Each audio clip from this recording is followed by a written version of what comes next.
Su delega della conferenza dei sindaci stiamo predisponendo una serie di azioni che sono rivolte alla Regione, quindi mirate verso la Regione, proprio per far pesare, far presente questa assoluta necessità che nel bilancio della Regione del 2014 siano preservate determinate voci, determinati livelli che ci consentono di mantenere i servizi attuali. La battaglia dei sindaci dei comuni sede di casa di riposo contro la Regione Veneto prosegue e anzi prende vigore. Domani i rappresentanti dei comuni di Belluno, Calalzo di Cadore, Limana, Agordo e Cortina d'Ampezzo, che compongono l'esecutivo della conferenza dei sindaci dell'ULSS 1, annunceranno le loro proposte per la sanità e il sociale in vista della predisposizione del bilancio regionale di previsione 2014. Noi oggi ci troviamo in una situazione in cui il minor gettito di risorse da parte della Regione sostanzialmente apre dei buchi, chiamiamoli così, all'interno dei bilanci ovviamente delle società che gestiscono le case di riposo. Si è posto rimedio fino adesso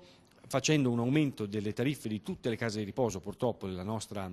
ULSS e contemporaneamente anche una riduzione del fatturato, quindi non è bastato, l'aumento delle tariffe non ha coperto i minori introiti da parte della Regione. Per i sindaci costretti ad aumentare le rette delle case di riposo questa situazione non solo non è sostenibile, ma non può aggravarsi ulteriormente. Alla Regione Veneto i comuni chiederanno di ripristinare i contributi per consentire l'erogazione di servizi fondamentali per la popolazione. Frattanto nel capoluogo sta per giungere a conclusione il progetto di trasformazione della Sersa, la società che gestisce la casa di riposo, da società per azioni in azienda speciale. Tale modifica, secondo uno studio, non potrà che portare vantaggi sia agli ospiti che ai lavoratori. Per ospiti e lavoratori comporta la salvaguardia dei livelli qualitativi che ci sono attualmente dal punto di vista dell'erogazione dei servizi e anche della certezza del posto di lavoro. La premessa è che nessuno rischia il posto di lavoro, né che